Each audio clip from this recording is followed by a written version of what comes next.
Assalamualaikum warahmatullahi wabarakatuh. Izin memperkenalkan diri, nama saya Nesa Farika Izani. Di sini saya bersama rekan saya yaitu Alfa Dina Elvi Daule. Kami dari kelompok 13 yang akan mempresentasikan hasil diskusi kami yang berjudul Studi Kritis Aliran-aliran Tarekat yang berkembang masa kini. Sebelumnya, saya akan menjelaskan tentang aliran-aliran tarekat. Aliran-aliran tarekat itu ada 7. Yang pertama, Tarekat Qadariyah.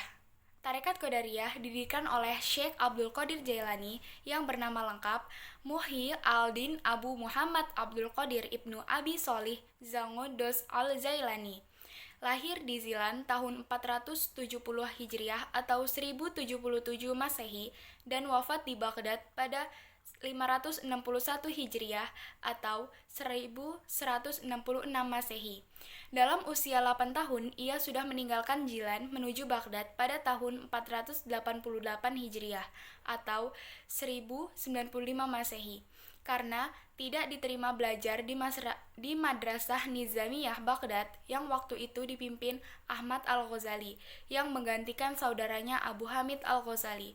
Tapi Al-Ghazali tetap belajar sampai mendapat ijazah dari gurunya yang bernama Abu Yusuf Al-Hamadani pada tahun 440 sampai 535 Hijriah atau 1048 sampai 1140 Masehi di kota yang sama itu sampai mendapatkan ijazah.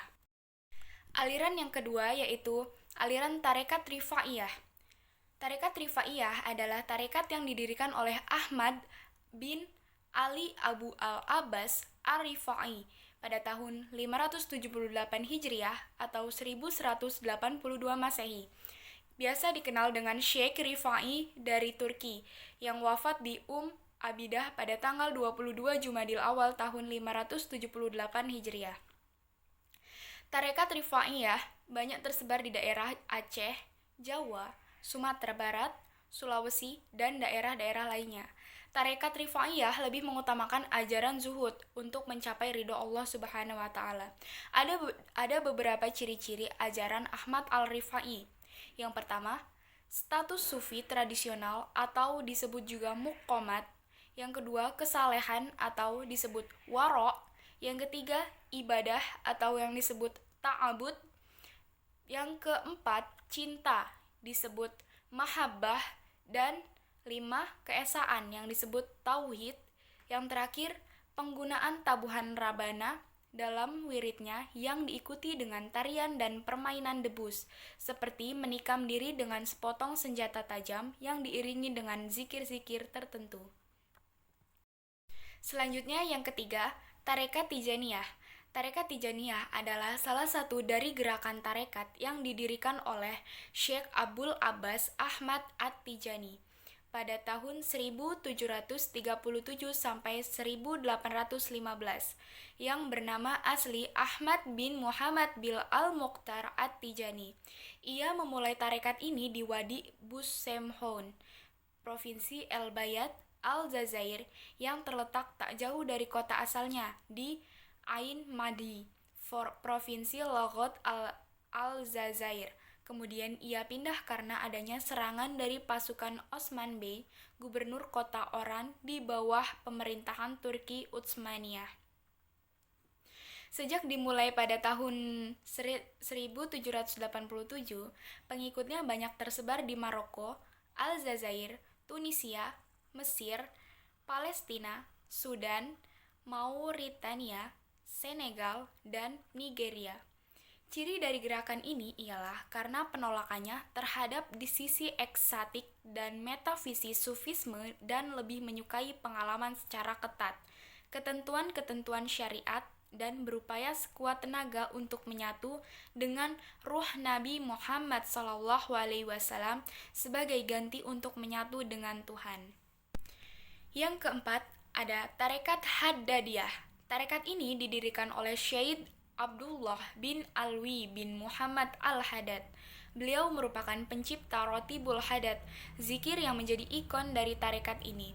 Biasanya zikir ini dibaca sehabis sholat maghrib ataupun sehabis sholat isya. Beliau banyak mengarang kitab dalam bidang tasawuf, salah satunya yaitu Nashai al-Diniyah dan lain-lainnya. Peran Al-Haddad dalam mempopulerkan tarekat Alawiyah menjadi cikal bakal lahirnya tarekat Haddadiyah. Dalam tarekat Alawiyah, Al-Haddad membagi suluka ke dalam dua bagian. Yang pertama, kelompok khas, yaitu diperuntukkan bagi mereka yang telah mencapai tingkat mujahadah, yaitu mengosongkan pikiran dari sesuatu selain Allah. Yang kedua, ada kelompok am, yaitu mereka masih dalam tingkatan dasar dengan mengamalkan perintah-perintah sunnah, sehingga dapat disimpulkan bahwa tarekat Alawiyah merupakan tarekat ammah sebagai wasilah menuju tarekat khas, sedangkan tarekat Al-Haddadiyah merupakan tarekat khas. Tarekat yang kelima yaitu tarekat Naksabandiyah. Tarekat ini pertama kali muncul pada abad 14 Masehi di Turkistan. Pencetusnya bernama Muhammad bin Muhammad Bahauddin al-Bukhari, yang kemudian mendapatkan gelar Syah Naqsyaban. Dia dilahirkan tahun 618 Hijriah dan meninggal tahun 719 Hijriah, atau hidup antara 1317 sampai 1389 Masehi. Tarekat ini mengutamakan pada pemahaman hakikat dan tasawuf yang mengandung unsur-unsur pemahaman rohani yang spesifik. Bermula di Bukhara pada akhir abad ke-14, Naqsyabandiyah mulai menyebar ke daerah-daerah tetangga dunia muslim dalam waktu 100 tahun. Ciri yang menonjol dari tarekat Naqsyabandiyah adalah diikutinya syariat secara ketat, keseriusan dalam beribadah, serta lebih mengutamakan berzikir dalam hati. Tarekat yang keenam yaitu ada tarekat Khalwatiyah. Tarekat ini didirikan oleh Syekh Muhammad bin Ahmad bin Muhammad Karimuddin al-Khalwati. Tarekat Khalwatiyah ini diambil dari kata kalwat yang berarti menyendiri untuk merenung. Nama ini diambil karena pendiri dari tarekat ini sering melakukan khalwat di tempat-tempat yang sepi. Adapun dasar ajaran tarekat Khalwatiyah adalah yang pertama, yaqza, maksudnya kesadaran akan dirinya sebagai makhluk yang hina di hadapan Allah Subhanahu wa Ta'ala yang Maha Agung. Yang kedua, taubah, artinya mohon ampun atas segala dosa. Yang ketiga, muhasabah, yang berarti menghitung-hitung atau introspeksi diri. Yang keempat, inabah, yang berarti berhasrat kembali kepada Allah. Yang terakhir, tafakur, merenung tentang kesabaran Allah. Tafakur artinya merenung tentang kebesaran Allah. Dan tarekat yang terakhir yaitu tarekat Qadariyah Naqsabandiyah. Tarekat ini merupakan tarekat gabungan dari tarekat Qadariyah dan tarekat Naqsabandiyah atau disingkat TQN.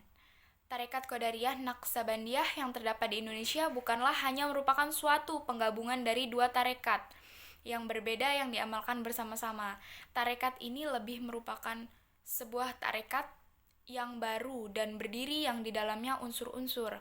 Tarekat ini didirikan oleh orang Indonesia asli yaitu Ahmad Khotib Ibnu Al-Ghofar Sambas yang bermukim dan mengajar di Mekah pada pertengahan abad ke-19.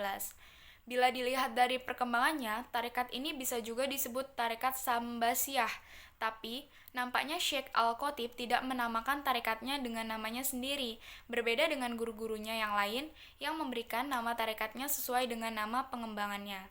Materi selanjutnya yaitu studi kritis aliran-aliran tarekat yang berkembang masa kini akan disampaikan oleh rekan saya yaitu Alfadina Elvi Daulay. Kepadanya dipersilakan. Studi kritis aliran-aliran tarekat yang berkembang masa kini. Yang pertama, kritik Wahabisme terhadap aliran tarekat. Sejak munculnya gerakan pembaharuan Islam yang diilhami oleh gerakan Wahabisme dari timur pada awal abad ke-20, aliran keagamaan yang cenderung sufistik termasuk tarekat dalam Islam terus terpojokkan pada posisi yang kurang menguntungkan. Aliran ini dipandang bertentangan dengan semangat pembaharuan yang cenderung modernis dan bahkan terkesan revolusioner. Sufisme dan tarekat mulai dipojokkan, setidak-tidaknya atas 3 tuduhan. Yang pertama, karena watak yang dianggap terlalu longgar pada ajaran-ajaran keagamaan yang dinilai palsu. Yang kedua, sikap pembawanya cenderung mengingkari dunia berikut segala simbol kehidupannya. Yang ketiga, paham keagamaan ini lebih jauh dinilai telah merusak umat Islam karena watak yang tidak berpihak pada dimensi intelektualisme dan tradisionalisme yang dibutuhkan. Yang kedua, kritik 3 organisasi sosial keagamaan di Indonesia. Penghujatan terhadap tarekat dan tasawuf gencar dilaksanakan. Muhammadiyah Persatuan Islam atau Persis dan Nahdlatul Ulama atau NU adalah 3 di antara organisasi Islam yang mensponsori gerakan tersebut. Sebagai organisasi Puritan yang berslogan memurnikan kembali ajaran Islam dan semangat kembali kepada Al-Quran dan As-Sunnah, ketiga organisasi massa Islam itu mengeluarkan kritik terhadap keberadaan tarekat dan tasawuf, walaupun dengan variasi kritikan yang berbeda. Pengikut Persatuan Islam atau Persis umpamanya adalah kelompok masyarakat Muslim yang relatif paling keras menentang keberadaan tasawuf dan tarekat. Mereka mengklaim bahwa kedua ibadah tersebut merupakan bukti penyimpangan dari ajaran Islam yang dicontohkan Nabi Muhammad. Sementara itu, Muhammadiyah menganggap tasawuf dan tarekat sebagai penghalang bagi kemajuan umat Islam, terutama dalam ikhtiar mengejar ketertinggalannya dari umat lain. Menurutnya, komplementasi dapat menyebabkan seorang pengikut tarekat menjadi lemah dalam berusaha dan beramal soleh. Bagi pengikut Nahdlatul Ulama atau NU, tarekat ini tidak semuanya buruk. Ada yang mu'tabaroh, ada yang ghair mu'tabaroh, ada yang sesuai dengan sunnah Nabi Muhammad, ada pula yang sesat. Yang ketiga, kritik dari tokoh-tokoh organisasi Islam di Indonesia. Para aktivis ormas Islam modernis ini mengatakan bahwa istilah-istilah yang digunakan dalam tarekat dan tasawuf seperti syariat, tarikat, hakikat, dan ma'rifat sama sekali tidak didasarkan pada dalil-dalil Al-Quran dan As-Sunnah hadis yang kokoh. Bahkan metode halawat dan zikir dibatasi oleh bilangan tertentu hingga mencapai ekstase pun tidak pernah ada ketentuan dalam ajaran Islam. Pandangan Abdul Razak, salah seorang tokoh muda Nahdlatul Ulama, beberapa ajaran tarekat yang dianggap menyimpang antara lain adanya kultus yang berlebihan kepada seorang mursyid. Mereka para pengadut menganggap syekh atau guru sebagai wali yang melebihi kesucian Rasulullah. Mungkin hal itu berpengaruh dari budaya yang sering menganggungkan orang-orang sakti, dan ini muncul biasanya di Indonesia dari kalangan pendeta Hindu atau mitologi Jawa kuno. Selanjutnya, dia juga memandang masalah taklid sebagai suatu sikap menerima apa adanya tanpa sikap yang kritis terhadap ajaran dari syekh mursyid akibat dari pengutusan kepadanya. Sebab talqid dalam ajaran Islam sangat dilarang selama orang itu mampu menelusuri kebenaran agama. Tersebarnya legenda tentang kehebatan syekh serta keramahannya menjadi keyakinan dari para jamaah tarekat. Mereka juga berkeyakinan bahwa syekh lebih muda daripada sahabat-sahabat Rasulullah. Baik, terima kasih Alfadina Elvi Daulay atas penjelasannya. Selanjutnya saya akan membacakan kesimpulan dari materi yang telah kami jelaskan tadi. Kesimpulannya yaitu yang pertama, bahwa aliran-aliran tarekat yang berkembang hingga sekarang terdapat 7 aliran, yaitu tarekat Qadariyah, tarekat Rifaiyah, tarekat Tijaniyah, tarekat Hadadiyah, tarekat Naqsabandiyah, tarekat Khalwatiyah, tarekat Qadariyah Naqsabandiyah. Lalu yang kedua, sedangkan studi kritis terhadap aliran-aliran tarekat yang berkembang hingga sekarang ada 3, yaitu kritik Wahabisme terhadap aliran tarekat, kritik 3 organisasi sosial keagamaan di Indonesia, dan yang ketiga kritik dari tokoh-tokoh organisasi Islam di Indonesia. Baik, terima kasih. Itulah penjelasan dari kami. Apabila ada kesalahan, kami mohon maaf.